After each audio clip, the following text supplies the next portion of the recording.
Ay, madam. Madam. Ano yan? Tao po, madam. Oh, Hoy, madam. Trevor.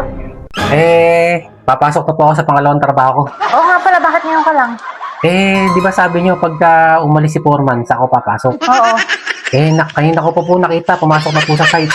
Nakita mo lumabas? Oo, lumabas. Saka good news, madam. Ano yun? May kakontak na ako sa may site kung kailan uuwi si Foreman o mag-i-stay doon. Kaya alam ko kung kailan siya uuwi. Pero ngayon, madam, sabi sa akin ng kakontakan ko doon 3 araw daw sa site si Foreman. Oo, nagpaalam nga sa akin. Oo, di ba? Damit. Tama ako, madam. Kaya maganda-ganda ipasok mo ngayon, pangalawang araw ng trabaho ko. Oo, ngayon, pangalawang araw ng trabaho mo, mag-stay in ka muna kasi wala naman si Foreman. 3 araw, madam, ako dito. Oo, kahit pa paano, di ba? O, malilibre ka sa kuryente, tubig, pati Oo. pagkain. Tama pala, madam. Saka na-miss ko yung alaga niyong pusa Siya nga pala, madam. Kamusta yung unang araw ko sa pag-alaga sa pusa niyo? Hindi, yan, tuwan-tuwa. Sumig na. Sumig na, madam? Oo. Siyempre, hinimas. Kaso, nasobrahan kaya yata ng alaga Ay, baka nasobra na ako ng himas, madam. Kasi kanina pa kumakamot, kanina pa miyaw ng miyaw. Ay, Iniintay ka. kamot naman yung Oo. pusa niyo. Tama pala yung timing ko, madam. Himasin ko ngayon, saka papakainin ko. Sige, tama-tama, pero may problema tayo Ano mo yun, madam? Ayaw nang lumapit kay Foreman. Ay, ayaw na. Oo, nagtataka nga si Foreman bakit daw ayaw lalapit sa kanya, saka ayaw magpapahimas. Baka nangangamuhan na yung pusa niyo, madam. Baka siguro gusto yung paghimas ko. Oo nga, si Foreman kasi basta himas lang, aalis na.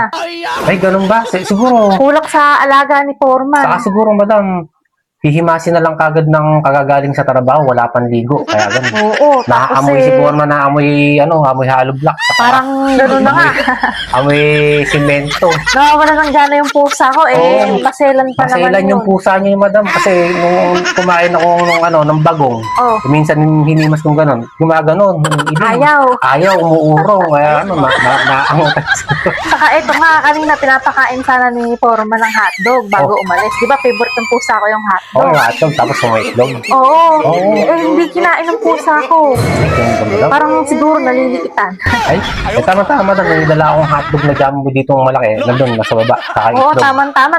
Ano nga Paglulutuan ko siya ng jumbo hotdog para... parang nagtataka nga si Foreman bakit naninibago yung pusa. Oo. Sabi ko, baka madalas kasi siyang wala. Kaya parang lumalayo sa Kaya kanya. nga, madam, kaya miss na miss ko na nga yung pusa niyo kahit isang araw ko palang nahihimas. diba? Second day ko ngayon ng trabaho sa inyo. O, ikaw, tatanungin kita, kamusta naman yung pag-aalaga mo sa pusa ko? Abi, pagkain na, madam. Talagang nasiyahan ako sa pag-aalaga sa pusa niyo.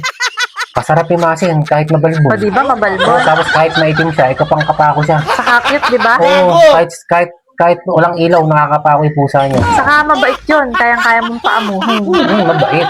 Kaso Malambing nga lang, talaga, pagka madam. nabubusog, sumusuka. Oo. Nasaan na po ba, madam? Tara na, kaya. Ano sa kwarto? Tara na, Kanina madam. ka pa nga iniintay, Oo, nandun sa late suso. na ako Di ba, hapunan niya na ngayon. Magtatampo na sa iyo. Oo. O sige, halika na nga, pumasok ka na. Tara na, madam. Nice. Para... Saka mo na yung pinpasya nga pala, naligo ka na ba?